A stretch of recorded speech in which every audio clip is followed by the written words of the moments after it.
ગુરુહરિ સ્વામી શ્રી પૂજ્ય મૈત્રી સ્વામી સિદ્ધિચરણ સ્વામી, સનાતન સ્વામી, સંબંધ સ્વામી, સૌ ધામના મુક્તો.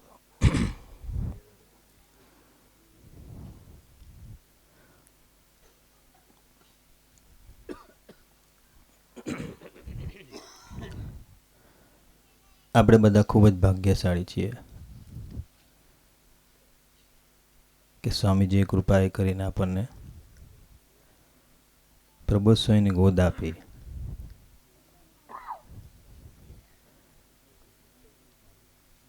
આપણે એમને સ્વામીજીને રાજી કરવા માટે આપણા પાછળ દાખલો કરે છે. એ જે કંઈ ભીડો વેઠે છે એક જ છે કે સ્વામીજીને આ બધા આપણે ભેગા થઈને રાજી કરી શકીએ. આજે 48 પધરામણી કરી.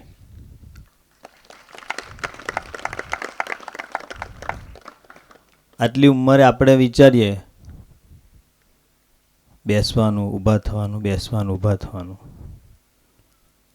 હાથે ફરે ત્યારે આપણને ખ્યાલ આવે. પણ એટલા જ ઉમંગથી એ દરેક ભક્તોને સુખ આપે છે, ભીડો વેઠે છે. અમે વલસાડની બાજુ પધરામણી કરવા ગયા હતા તો ત્યાં પણ 35 થી 40 પધરામણી કરેલી. આખા દિવસની 60-70 જેવી થઈ હશે. તો રાત્રે સ્વામીજીને થોડી તબિયત વીક થઈ, થોડું ઠંડી જેવું લાગ્યું. પ્રબોધસ્વામી રૂમમાં અમે અને વિજયભાઈ હતા. તે કે થોડું ઠંડી જેવું લાગે છે. પછી અમે બહાર આવ્યા. થોડી વાર પછી હું અંદર ગયો તો પ્રબોધસ્વામી એકદમ કોકડોને સૂઈ ગયા હતા. મને કે ઠંડી બહુ લાગે છે કે નાનું તો પેલો સોફાનો ઉસેકો છે એ મૂકીને સૂઈ ગયા. પછી વિજયભાઈને કીધું એટલે કે સ્વામી કંઈ પેરાસિટામોલ કે એવું કંઈ ગોળી લેવી છે કે? તે કે હા, કે કાલે હજુ પધરામણી કરવાની છે ને કે બાકી અમે બધા પ્રાર્થના કરી કે સ્વામી હોય તો કાલનો દિવસ આપણે રેસ્ટ લઈએ. તે કે ના, કે ભક્તોને ઘરે પધરામણી કરવાની છે કે મને આપો કે. તો સ્વામીજીએ પેરાસિટામોલ કે બાકી કોઈ હિંમત ના કરે પેરાસિટામોલ આપવાની કે, પણ એમને ગ્રહણ કરી. એ મેં જોયું કે આપણા માટે કેટલો એ ભીડો વેઠે છે. તેમને રાજી કરવા માટે કરવાનું શું છે? એમને જે ગમે છે ભજન, એમને જે ગમે છે યુવા પ્રવૃત્તિ, એમને ગમે છે સેવા, સ્મૃતિ, સુહૃદભાવ, અરસપરસની આત્મીયતા.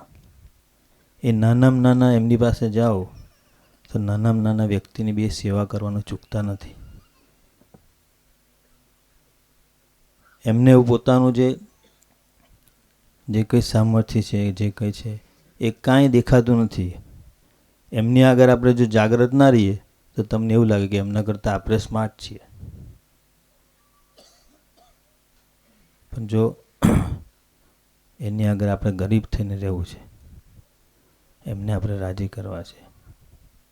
અને રાજી કરવા માટે કીધું ને કે આપણને સિદ્ધિચરણ સ્વામી સાથે આપણે ખરેખર મૈત્રી બાંધવી છે.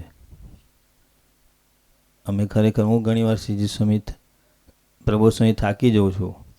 સમય હોય જાન્યુઆરીનો તો રાત્રે આખી રાત જાગે, 2 રાત સુધી જાગે. મારી એટલી કેપેસિટી નહીં. પછી શ્રદ્ધાથી દોડે છે તો અમે પણ એવું, એ જે નિષ્ઠાથી દોડે છે એ નિષ્ઠાથી અમારે પણ દોડવું છે. એ નિષ્ઠાથી અમારે જીવવું છે. અને નિષ્ઠાથી દેહની પરવા કર્યા વગર આપણે રાજી કરવા માટે ઉમંગથી દોડવું છે. એ ઉમંગથી દોડવા માટે અમને બધાને એવો બળ, બુદ્ધિની શક્તિ આપજો કે અમે કેવળ આપને જ રાજી કરી શકીએ, આપના ગમતામાં વર્તી છે. બાકી અમે 24 કલાકની હરેક સેકન્ડ અમે પોતાના મન બુદ્ધિમાં જ રાખતા હોય. ગુરુ હરિ સ્વામી શ્રી પાસે અમે એક દિવસ ગયા હતો તો સ્વામીજીને મેં પ્રાર્થના કરી. મૂકું સ્વામીજી, પ્રથમ 16માં લખ્યું છે વ્યક્તિ પદાર્થ પ્રસંગ, એમાં સાધક નપાસ થાય.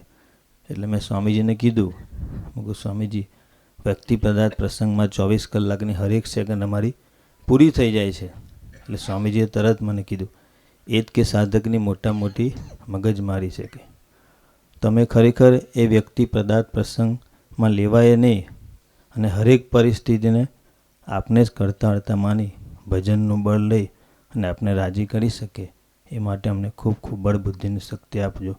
એ જ પ્રાર્થના સહજાનંદ સ્વામી મહારાજ.